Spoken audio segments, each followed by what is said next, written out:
Darío Flores Arcila, de Pijao. De niño en Pijao, todo el mundo en los años 60 era un campesino. Pero Rubén Darío escaló a Moscú, a Rusia. ¿Cómo hizo para llegar un campesino, un niño campesino de las montañas de los Andes de Quindío, de Pijao, a Rusia? Miguel Ángel, yo creo que la respuesta está en la respuesta existencial o la energía más bien. La energía humana, el impulso está en el mismo Pijao, que no creo que se distinga mucho de otros pueblos, ciudades del Quindío. En efecto, Pijao era una ciudad, un pueblo, que tiene en los años 60, pues yo digamos soy del comienzos de los 70, tiene una energía comercial, tiene una energía vital de la cultura oral, que es la cultura campesina del Quindío.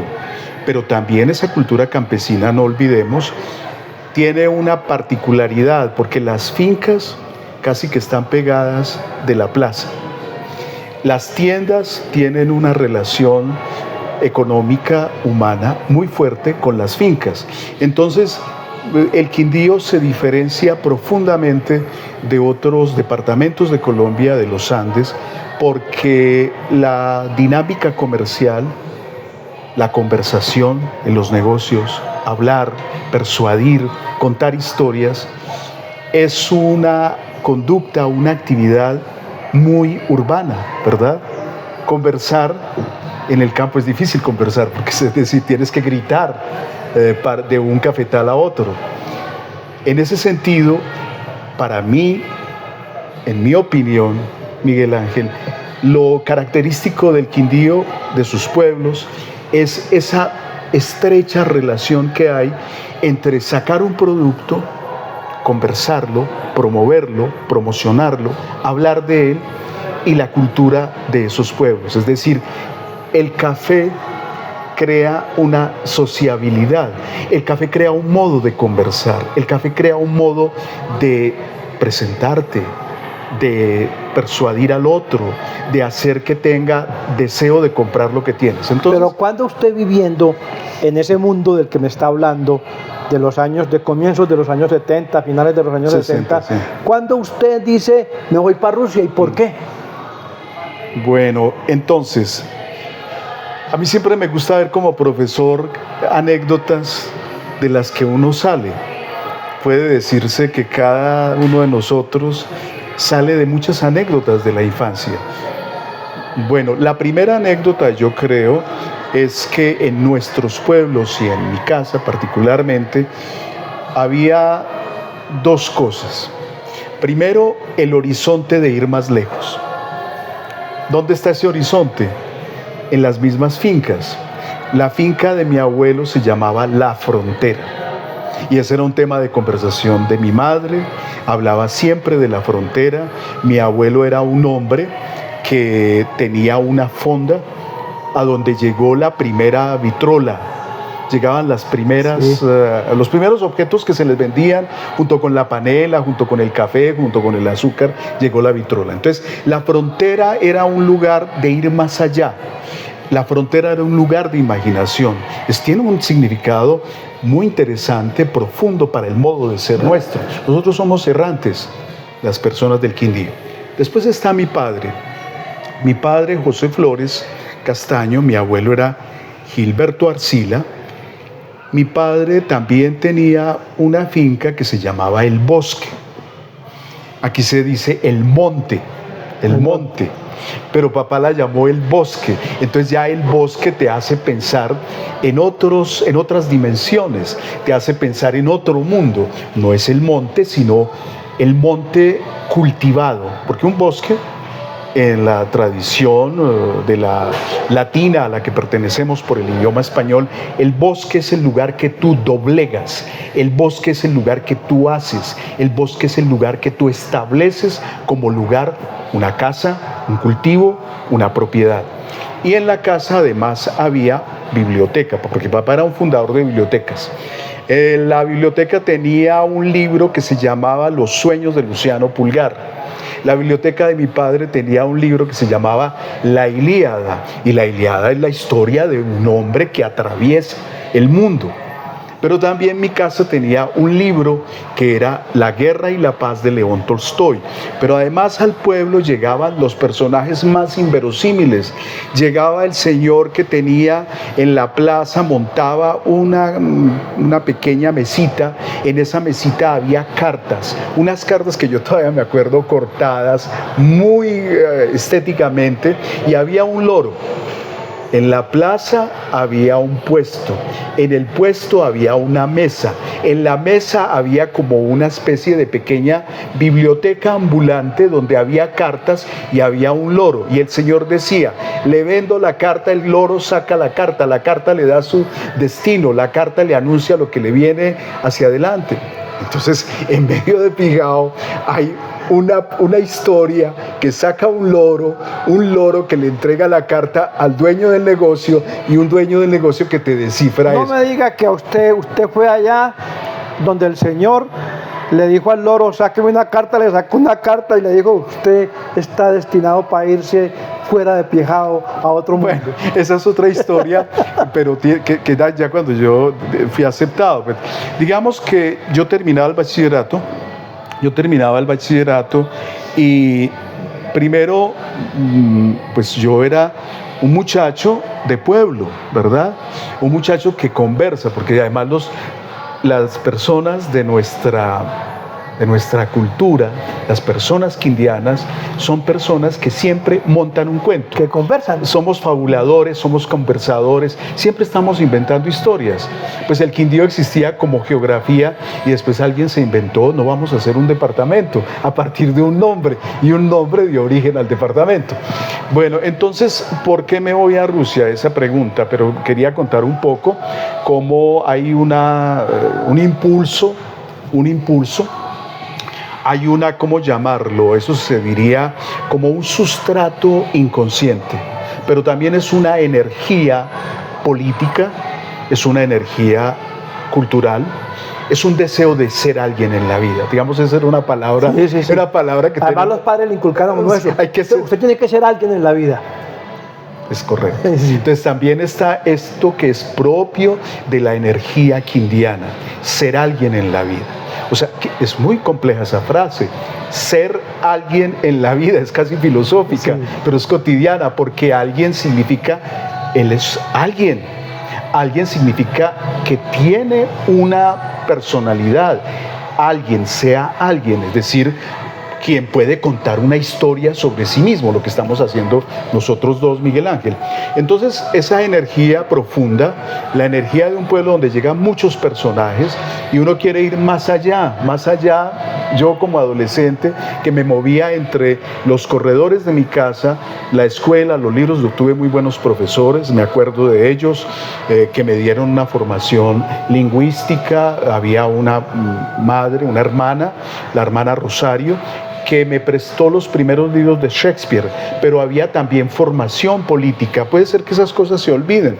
Yo te estaba contando, al lado de esa energía verbal, al lado de esa capacidad de las gentes de nuestros pueblos, de siempre un negocio para ser alguien, pero un negocio hay que contarlo, un negocio hay que mostrarlo, hay que revelarlo en una historia, y también una disciplina, porque ese es otro componente de nuestros pueblos. Nosotros heredamos un espíritu auténtico en esa época de una capacidad racional de proyectar un pueblo, porque si ustedes miramos los pueblos, miren la simetría de las casas, miren la simetría de las ventanas, miren esa idea tan moderna de un pasillo en el cual uno deja la calle y hay una transición de ese portón por el corredor, ¿verdad? Del corredor a la sala. Lo que llamaban el zaguán. El zaguán, bueno, nosotros llamábamos el corredor. Pero las casas de los pueblos nuestros tienen una racionalidad y tienen un espíritu de orden, un espíritu de organización. Entonces, cuando dicen el Quindío, la violencia, yo digo, bueno, no lo mitifiquemos, porque la violencia es no decir que en Colombia hay grupos sociales, es decir que hay élites, que hay unas élites que han sido algunas veces brutales, violentas, ¿verdad? Ha habido otras élites, pero entonces cuando hablan de la violencia en el Quindío, se olvida mucho que las personas de nuestros pueblos, esa es la energía en la que yo crecí, las personas de nuestros pueblos nos criamos en un entorno de organización y de racionalidad. Eso usted lo puede leer en cualquier parte. Las ciudades y la configuración de los lugares que habitamos, cuando tienen un orden, te dan un orden. Las calles trazadas, como yo no he visto en otras partes, no quiero hablar mal de otros lugares de Colombia, donde los andenes son así, como montañas rusas, ¿verdad? Y no, las calles nuestras son, a pesar de que son estribaciones, tienen una simetría, ¿verdad? Van bajando, conservan ese orden, esa superficie. Las casas, los portones, los pasillos, el orden de los pueblos nuestros, a mí me dio un orden para pensar. Entonces, está la energía del señor que cuenta la historia con el loro, donde está el destino tuyo. Está la energía de mi familia, o sea, el mundo del que yo nací fue un mundo de personas que hicieron los pueblos nuestros, ¿no? Mi abuelo llegó en 1925, mi padre llegó en 1918. Entonces yo puedo decir con mucho orgullo que yo pertenezco a un lugar de personas libres que fundaron ellos mismos con el orden, con el cálculo, con la palabra, y llevaban la vitrola para que se escuchara la música de los cuyos en las alturas de la tierra fría, como se llaman las tierras de los páramos. Entonces, después leo La Guerra y la Paz. La Guerra y la Paz es una gran historia, una historia sobre familias, donde se cuenta la guerra, se incendia una ciudad, y tal vez a mí eso me evocaba, ¿cómo así que los habitantes de esa ciudad deciden quemar como una estrategia militar? Deciden quemar la ciudad para no entregársela a los invasores. En esa época, 1812, que es la historia relatada en La Guerra y la Paz, se enfrentan a Napoleón, que invade a Rusia, ¿verdad? ¿Qué tiene que ver eso con mi vida? Papá contaba en sus memorias escritas cómo le incendiaron 2 veces la biblioteca. Una biblioteca que papá fue recogiendo libro a libro, que la restituyó luego. Estaba el Quijote, estaban los libros sobre el Quindío, las revistas de la Universidad Javeriana, estaba la Ilíada, estaba la Odisea, estaban los libros de Eca de Querois, estaban los libros de Carrasquilla, el sueño a la diestra de Dios Padre. Papá vio 2 veces que se convertía en llamas las páginas del Quijote, las páginas de la Ilíada, las páginas de la Odisea. Y papá volvió a hacer la biblioteca. Papá la hizo 3 veces.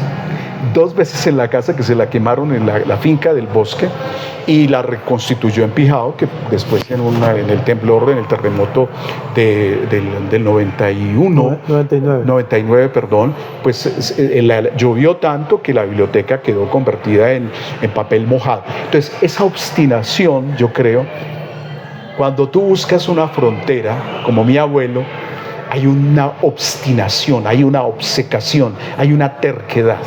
Esa terquedad es quindiana, pero una terquedad con método, porque pues tú puedes ser terco, pues te vas contra una pared y te estrellas, ¿no? Entonces yo creo que... ¿Y por qué Rusia? ¿Por la Guerra y la Paz? Entonces esa es una pregunta que me parece que es como de, digámoslo, como si tú estuvieras haciendo una pregunta en profundidad, porque las decisiones de la vida no siempre son tan planas como parecen, ¿verdad? Yo creo que coincidieron varias cosas, ¿no? Tu pregunta me hace pensar cómo la vida, de pronto, si tienes la decisión, tomas la decisión, tienes la obcecación. Yo quería ser alguien, Yo ya no, las montañas me atenazaban, a pesar de que yo adoro las montañas. No soy hombre de mar ni de playa, y la playa no me gusta porque uno se llena de arena, porque uno se quema, porque qué fastidio. No me gusta el mar. Adoro el mar como una cosa metafísica, ¿no? Pero como igual la gente de la costa no le gustaba el mar. Eso fue después que vino esa idea de que uno se va a llenarse de mugre, de arena, y a quemarse y a comprar bloqueador, y dice: yo estuve en Cartagena. Bien, entonces las montañas me atenazaban a los 17 años. Entonces coincidieron muchas cosas. Yo creo que cuando hay obcecación, cuando hay una voluntad, llamémoslo, echado para adelante, como decimos nosotros, ¿verdad? Entonces, de pronto coincidieron muchas cosas. El libro de la Guerra y la Paz, y había una prima mía, Olga Restrepo, que vivía en el barrio El Recreo. En Armenia. Acá en Armenia, sí. Nosotros veníamos de vacaciones. Y entonces Olga era amiga de una persona que ya... Mi casa, debo decirlo también, en mi casa éramos liberales y conservadores. Mi abuelo era de los liberales que decían: a mí que me entierren de pie en el cementerio libre de Circasia. De Circasia. ¿De Circasia? De Circasia. En el cementerio libre de Circasia. Yo me voy a morir cuando me muera, me entierran de pie. Y mi papá era un hombre conservador, pero no laureanista, que yo creo que eso era otra formación política, porque mi padre nunca nombró a Laureano Gómez. Nunca. Ese nombre no estaba en la casa.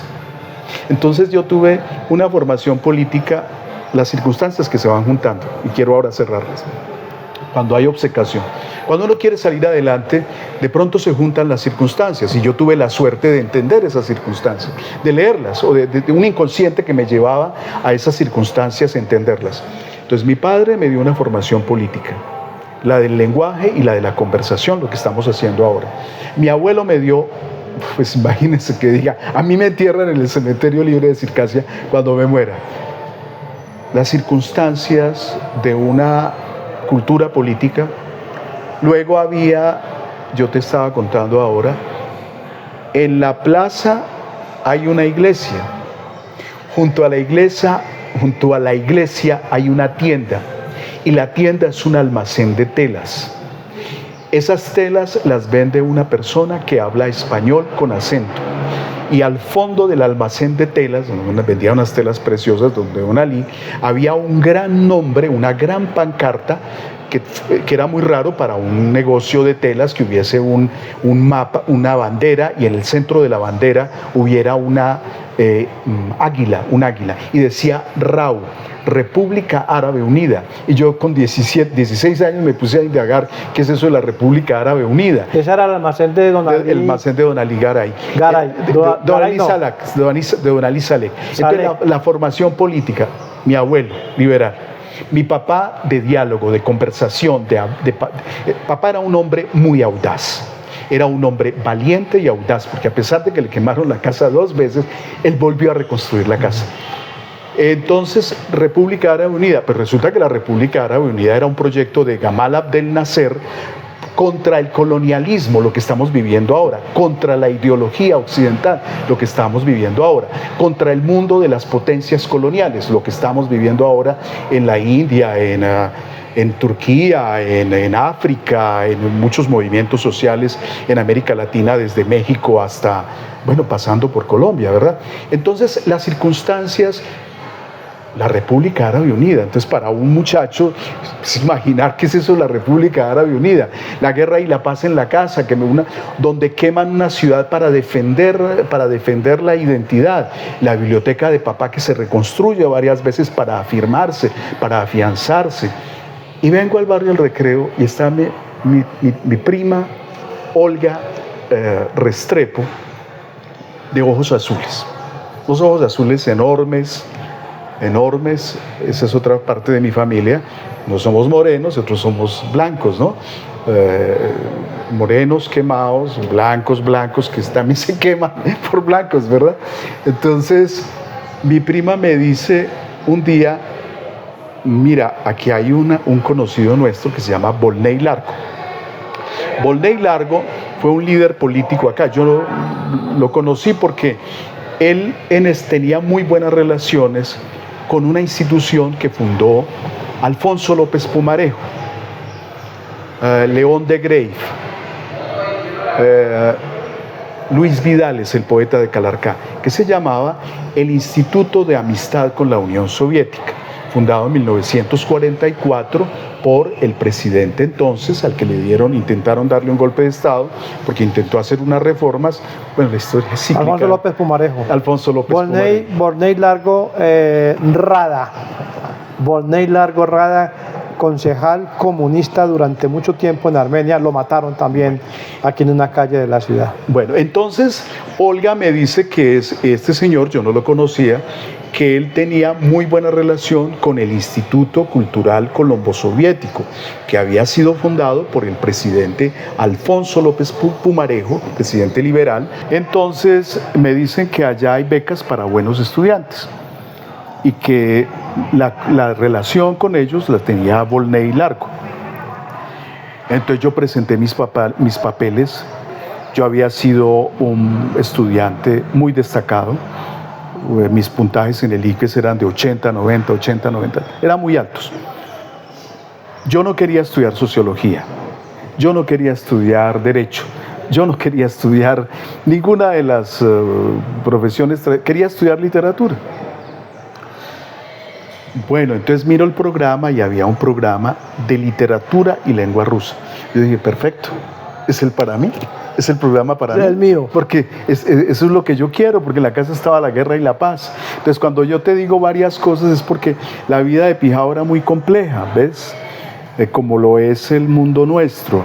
Por un lado estaba la guerra civil, por otro lado estaba ánimo de conversar, de dialogar, comerciantes, papá era un propietario de fincas, mi abuelo, o sea, alguien dice que entonces en esas circunstancias de violencia solo hay violencia, pero no es así. Sí, no es así. No es así, claro, había unas actividades como la que yo le cuento a usted, un lugar donde había una cultura distinta de la del Quindío, que era un lugar de cultura árabe, un lugar de cultura del comercio, que eran las tiendas cafeteras, lugares de bibliotecas, porque había muy buena biblioteca en el colegio. Y bueno, y estaba también algo que es muy nuestro, que es la naturaleza, ¿no? La naturaleza. Yo recuerdo muy bien cómo aprendí a nadar en los charcos del río Lejos. En los ríos. Y bueno, entonces toda esa energía, es que yo estoy insistiendo mucho en la energía social, en la energía vital de los pueblos nuestros, donde se juntaron tantas cosas, culturas de otros países, el espíritu de comerciantes, el espíritu de enfrentar las luchas partidistas de una manera para poder sobrevivir, que era mantener el comercio, porque es que no se escribe que a pesar de esas violencias que eran incursiones esporádicas, había comercio, se mantuvo el comercio, y yo creo que surgiendo de eso, pues estoy yo aquí conversando contigo y recordando cuando entonces me llega la carta de Rusia y le dan la beca y me dice, usted ha sido elegido para estudiar lengua rusa y literatura. Y usted estudia lengua rusa, luego viene profesor de la Universidad Nacional y hace poco un gobierno lo nombró ministro consejero de Colombia en Moscú. ¿Cómo fue eso? Bueno, el modo fue muy sencillo y al mismo tiempo complejo. Un gran diplomático y político del nuevo liberalismo, que fue el embajador Amador, Rafael Amador, lo nombra el presidente Juan Manuel Santos, lo nombra embajador en la Federación de Rusia. Bien, eso tiene un momento confidencial, porque estos nombramientos no se hacen públicos inmediatamente. Como tú sabes, la política tiene un nivel de confidencialidad muy alto si se quiere tener éxito por toda lo que significa el juego político como luchas políticas. Y la diplomacia no está exenta de eso, sobre todo en un momento en que había una gran digámoslo, hostilidad, una hostilidad permanente hacia el proceso de paz que estaba liderando el presidente Santos. Entonces, un nombramiento en Rusia de un diplomático, de un embajador que es del nuevo liberalismo, que está en esa política, pues se mantuvo en reserva. En ese momento, anterior a ser pública la decisión de Estado de nombrar a un embajador en Rusia, el doctor Rafael Amador empieza a indagar. Eso lo supe yo después. Se tomó muy en serio su tarea, su responsabilidad de representar a Colombia en un momento tan significativo como el de la firma de los acuerdos de paz, en que Colombia necesitaba respaldo también internacional. Entonces, él empezó a indagar con muchas personas qué era Rusia, cuál era la política de ese país, cuál era la cultura de ese país, cuáles eran los dilemas geopolíticos de Rusia, cómo era el carácter de los habitantes de Rusia. Y un amigo mío, traductor, le recomendó el nombre mío, porque primero yo soy lingüista, soy profesor de semiótica, de lingüística, de teorías de la comunicación, y por muchos años fui profesor de literatura rusa y también autor de muchos trabajos sobre literatura rusa también. Recomendaron mi nombre como experto en Rusia, porque yo había viajado varias veces después de que concluí mis estudios de pregrado y de posgrado. Recuerdo muy bien que yo le dije al que entonces después sería embajador, veámonos en la cooperativa de profesores de la Universidad Nacional. Entonces me dijo, se presentó, me dijo, yo quiero saber cómo es Rusia para hacer un programa de trabajo, porque hay que impulsar el comercio y hay que impulsar también, crear un contexto favorable para las políticas de paz en Colombia, que requería de muchos aliados, como la sigue necesitando ahora los procesos de paz. Bueno, yo lo escuché y me dijo, profesor Rubén Darío, yo sé que usted es un experto muy reconocido en el campo de los estudios sobre Rusia y Eurasia. Bueno, entonces yo le dije, doctor Amador, pues le voy a decir de entrada cómo yo veo. No estaba de por medio ningún nombramiento, él simplemente quería un consejo de un experto. Entonces yo le dije, mire, yo por supuesto le propongo a usted un concepto de las relaciones internacionales y de las relaciones con Rusia. Yo lo veo como una rueda de 3 niveles, ese proceso de las relaciones con Rusia.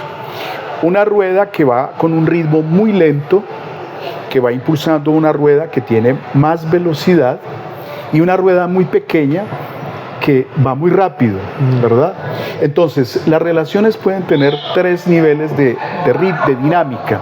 Una dinámica que son las de los convenios que hay entre los países, que tienen entre Rusia y Colombia una institución que se llama la Comisión Mixta, que se reúne cada 2 años y que establece el programa para 2 años. Entonces, esto va a alimentar las tareas anuales y las tareas a largo plazo de la Embajada de la Federación, de la Embajada de la República de Colombia en la capital de la Federación de Rusia, en Moscú. Entonces, la primera rueda es la del programa que se va a tener para alimentar las instituciones con su cronograma de largo plazo, de largo aliento. La segunda rueda es la rueda que tiene que ver con lo que se va a hacer cada año, orientado por ese programa de largo aliento. Y la tercera rueda es la rueda pequeña, pero depende que la rueda pequeña tiene la velocidad que le dé el acontecimiento que usted va a hacer en una semana. Entonces va a ser una retroactividad, una retroacción entre la rueda pequeña, que va a llevar un mensaje sobre lo que está programado en la rueda grande, en la que da la velocidad de tiempo, que va despacio, pero que va segura. La segunda rueda es la rueda que va a comunicar el impulso programático a las acciones de cada día, de cada semana, porque una embajada es un trabajo una embajada de verdad. Entonces yo le dije, el dilema es cuáles van a ser las acciones pequeñas que van a hacer visible el trabajo de las acciones grandes, que es el encuentro con empresarios, que eso se hace cada año, que es el encuentro entre académicos, que es el encuentro entre instituciones universitarias, entre instituciones comerciales, porque tienen un cronograma que no es para cada semana, sino que es cada 6 meses cuando se trata de relaciones entre los estados, o las visitas de los jefes de estado, o las visitas de la canciller. Entonces yo tengo para usted una respuesta. La respuesta es: hagamos eventos que le den nombre a Colombia y que aparezcan en todos los medios. Eventos que le den nombre a Colombia. En la rueda pequeña, en Rusia, claro, porque estamos hablando de lo que... Y él dijo, ¿con quién? Entonces yo le dije, mire, yo tengo, cuando a mí me dio la medalla, la mayor distinción que otorga el gobierno de la Federación de Rusia, la recibió en el Kremlin, sobre eso podemos hablar, que eso es una historia bonita. Entonces, yo le propongo para el dilema, cómo convertir las acciones de la Rueda Grande realizadas por la Embajada de Colombia en la Federación de Rusia, cómo las convertimos en historias, en eventos que tengan resonancia en los sistemas de comunicación. Entonces, mire, yo estuve hace 2 años recibiendo la medalla. ¿Cómo llama la medalla? La medalla se llama la Medalla de la Amistad. Una medalla muy bonita, que después, porque eso es otra historia, muy elocuente y muy vistosa y con anécdotas. Entonces, cuando yo salía del hotel, al otro día de haber recibido la medalla en el Kremlin, yo entré al metro. Cuando yo entro al metro, yo quedo admirado porque en todas las paredes del metro, paredes no, todo, digamos lo que es la caja del metro, el vagón del metro, había fotos de escritores y había textos de escritores. Eran pintados como si fuera el invierno, fragmentos de la obra de León Tolstoy, fragmentos de poetas, y era una experiencia emocional, era una experiencia estética, entrar a ese vagón y verse rodeado de textos tan hermosos. Yo he averiguado, y en Moscú hay cada cierto tiempo la empresa del metro de Moscú, que es una empresa gigantesca, porque el metro es enorme, es una ciudad subterránea. Cada cierto periodo organiza vagones de la literatura. ¿Por qué no hacemos un vagón? Usted lo propone al metro de Moscú, yo escribo la carta, en la que se hace el programa para los vagones de la literatura del metro de Moscú, Colombia y García Márquez. Bueno, le di otras ideas sobre el carácter, digámoslo, de la relación con los estudiantes, porque hay muchos estudiantes de Colombia en Rusia. Cuando en diciembre a él lo nombraron, y yo dije, pues interesante sería si eso se realiza. Yo tenía la corazonada que me da ser de Pijao y quindiano, porque tenemos un sentido del realismo profundo, los hechos, mirar los hechos, eslabonar los hechos en la mente, darles significado. ¿Qué significan los hechos? Lo más difícil. Yo eso lo aprendí en Pijao y lo aprendí en mi casa, en Pijao, Quindío. Ver los hechos, discernir los hechos, interpretar los hechos y actuar. ¿O tenía la corazonada de que lo iban a nombrar? Entonces, que le iban a ofrecer el puesto. Yo tenía la corazonada de que esa propuesta mía iba a funcionar. En diciembre, entonces, pero quedó la pregunta, ¿no? ¿Qué va a pasar con la idea del metro de Moscú con imágenes de Colombia y de García Márquez, de 100 años de soledad? Porque 100 años de soledad es muy popular en Rusia, enormemente popular. Cuando en diciembre yo llego a la casa, Lola, mi esposa, me dice, lo acaban de llamar de Moscú. Yo, ¿quién me llamó? Lo llamó la secretaria del embajador y que el embajador quiere hablar con usted. Y me dijeron, él lo va a llamar tal día, creo que fue un viernes. El viernes me llama el doctor Amador, el embajador de Colombia en la Federación de Rusia. Técnicamente es el embajador plenipotenciario y extraordinario de Colombia ante la Federación de Rusia. Como el nombre de un profesor, es el profesor asociado del Departamento de Literatura de la Universidad del Quindío, por decir algo. Eso es importante, porque nosotros a veces digamos, no, dígame así, pero en el fondo hay que decir eso. Y me llama el embajador y me dice: Rubén Darío, presentamos el proyecto ante el Metro de Moscú. Y yo al otro lado, ¿y qué le dijeron? Están encantados de hacerlo, necesito que se venga para que lo programemos. Bueno, entonces eso efectivamente, entonces yo, pero venía después qué iba a pasar con el evento. Cuando en diciembre, mediados de diciembre, me llama y me dice: Rubén Darío, profesor Rubén Darío, siempre me decía, profesor Rubén Darío, el Metro de Moscú está de acuerdo, pero el programa del Metro de la literatura para los vagones de Moscú es con poetas. Y García Márquez es un narrador.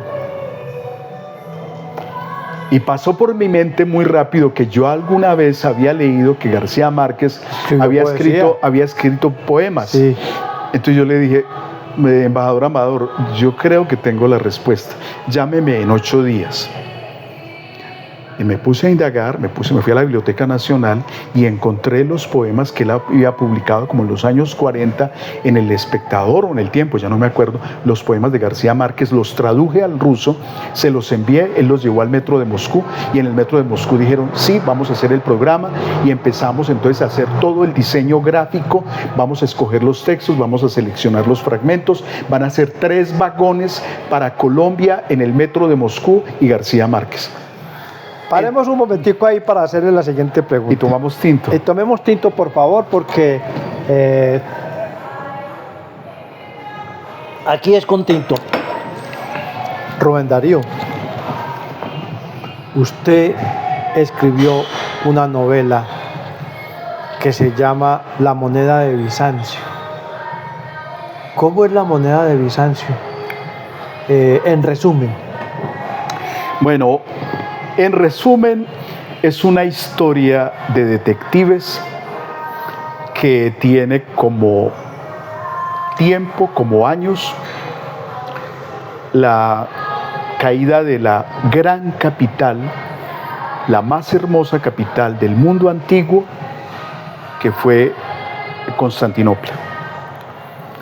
Y es una historia de detectives que involucra a un colombiano que se llama Antonio Montenegro, y que por amor a la aventura, que es al mismo tiempo intelectual, porque es un hombre muy formado, un hombre que ha viajado mucho, como ahora todos los quindianos, los calarqueños, usted va a Calarcá y usted, no, ay, es que mi prima acaba de llegar de Londres, entonces usted está aquí ay, mi hija me llamó de allí de los Estados Unidos, no, es que hace poquito se fue para Turquía, se fue a la capital, a Estambul. Eso es una realidad contemporánea quindiana. Entonces es un viajero, pero un viajero con un propósito, porque él estudia y colecciona monedas antiguas, Antonio Montenegro. Y hay una moneda que le llama mucho la atención porque nadie ha escrito sobre ella. Y era una de las monedas más valiosas, una moneda de oro de 24 quilates, que fue la unidad monetaria que mantuvo el poder, la soberanía económica de Constantinopla, del Imperio Bizantino. Esa moneda tiene un misterio que está en la inscripción de la moneda, pero nadie da cuenta de esa moneda porque solo existe, él la ha visto en catálogos, un catálogo de la Nueva Granada, un catálogo que describe monedas bizantinas, un catálogo que encontró en una biblioteca en Bogotá, un catálogo impreso en la Nueva Granada, de los primeros libros impresos que se hicieron en la Nueva Granada en el siglo XVII, un catálogo que está en una biblioteca en Moscú, a donde viaja para leer ese catálogo, porque él encuentra que hay una parte de la información con su instinto. Tú tienes instinto, entonces este entrevistado me está cañando, está diciendo lo que no es, ¿no? Está ya inventando. Pues se puede inventar con credibilidad, claro, y se puede inventar sin credibilidad. Como decir, hay muchas verdades, pero cuando hay muchas verdades no hay ninguna. Entonces Antonio Montenegro encuentra que eso es para él una posibilidad para hacerse célebre, para hacerse famoso, para ser un hombre muy reconocido, ¿no?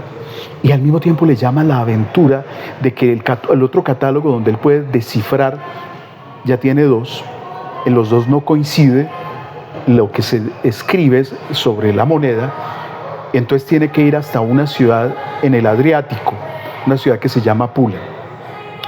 La novela es la historia de un hombre que encuentra una hermosa mujer que no está claro si ella le va a dar el hilo para salir del laberinto en el que entra, un laberinto donde hay muchos simulacros, hay mentiras, y ha habido 2 cadáveres en el camino para encontrar la moneda.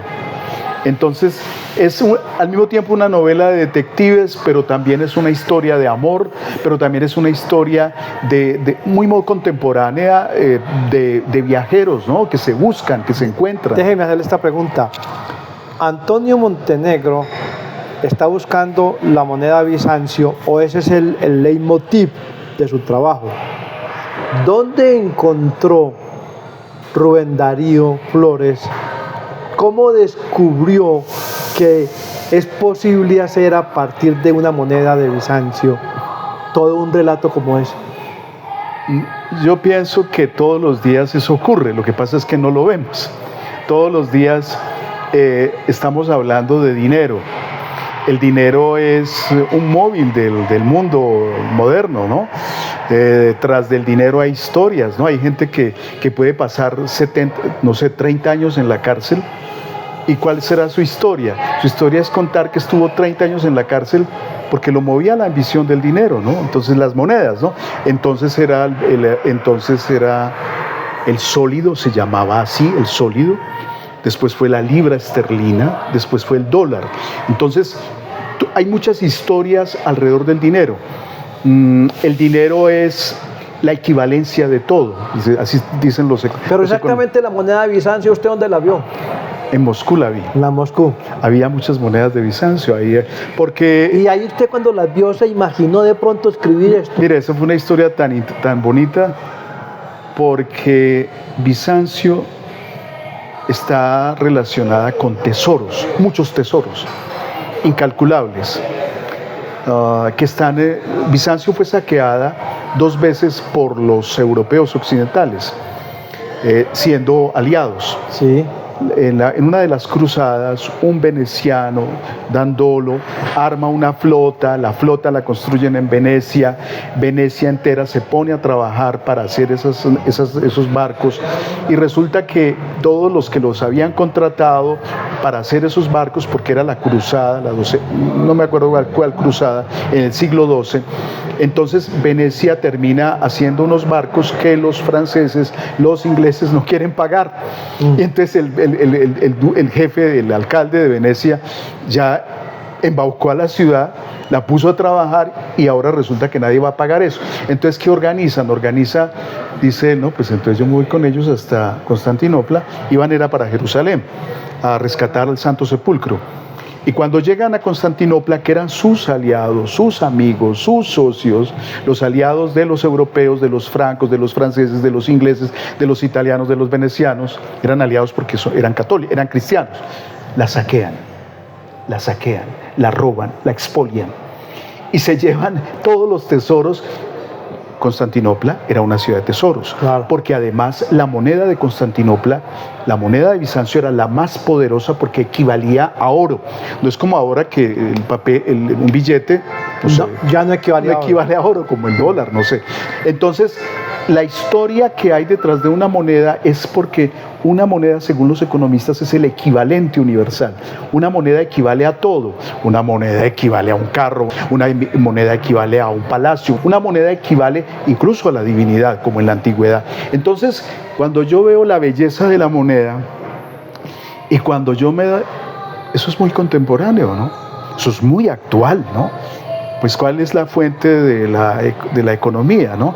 La estabilidad de la moneda, las historias de la moneda, hay lugares donde se guardan las monedas, con seguridad. Hay personas expertas en monedas, la gente lleva una moneda de una libra esterlina o un yen. En la billetera. En la billetera. Entonces tiene una moneda, todos los seres humanos aspiran a tener una clave maestra, ¿no? La llave que les permite, uno decir, y la llave que me permita entrar a este lugar, la clave que me dé a mí para triunfar. Entonces una moneda reúne muchas historias. Rubén Darío, ¿usted se podría decir que es la persona en Colombia más experta en Rusia? Así lo dicen en todos los lugares, y no solo en Colombia, sino en América Latina. Digamos que yo soy... pero no, le hago una pregunta porque usted estuvo en un momento determinado de su vida, y ya para estar concluyendo esta entrevista, en un momento determinado de su vida estuvo frente al presidente Putin y habló con él, con el mismísimo presidente de Rusia, Vladimir Putin. Sí, es muy breve. Yo fui invitado a San Petersburgo a leer una ponencia académica, literaria, sobre mi traducción al español de una novela del siglo XIX, escrita en ruso por Alexander Pushkin, el gran poeta de Rusia. Y bueno, me dieron el honor de hacer la lectura en un gran escenario en el museo, en el Hermitage, que está entre los más grandes museos del mundo. Tiene cuadros de Da Vinci, de Rembrandt, de Van Gogh, o sea, las grandes obras de la pintura de la humanidad, ahí tienen su lugar también en el Museo del Hermitage. Y yo leí mi ponencia, un colombiano que lee en ruso su ponencia sobre un texto literario que él reconvirtió al idioma español, o sea que lo transformé en una obra literaria en idioma español. En ese auditorio repleto fue muy acogido. Cuando terminé, el director de una entidad que se llama la Organización de Maestros de Literatura y Lengua Rusa en el mundo, me dijo: Rubén Darío, usted quisiera estar en el evento que vamos a tener en 8 días acá en San Petersburgo, en un foro de la cultura donde va a estar el presidente de Rusia, y usted puede dialogar con él, hacerle una pregunta. Entonces yo dije, pero lo que pasa es que yo ya me voy porque el evento se terminaba, ya debía regresarme a Colombia, de San Petersburgo a Colombia. Eso fue en el 2023. Digo, no hay problema. Recibí una invitación para volver a San Petersburgo 12 días después al foro en el Hermitage también. Fue una historia porque nos dijeron, el presidente llega a las 3 de la tarde, pero debíamos estar a las 12 del mediodía porque había que pasar controles de seguridad, había que pasar por una suerte de escáneres, había que ponerse unas manillas con un lector. Teníamos también unos escarapelas que debían activarse cuando por la mañana, o sea, había que estar como a las 11 de la mañana, el evento sería a las 3 de la tarde. Bueno, una serie de controles por razones de seguridad, ustedes podrán imaginarse. Ya nos dijeron, a las 2 de la tarde ya pueden entrar, hagan la cola. Estábamos en una de las salas del museo. Había personas de Francia, de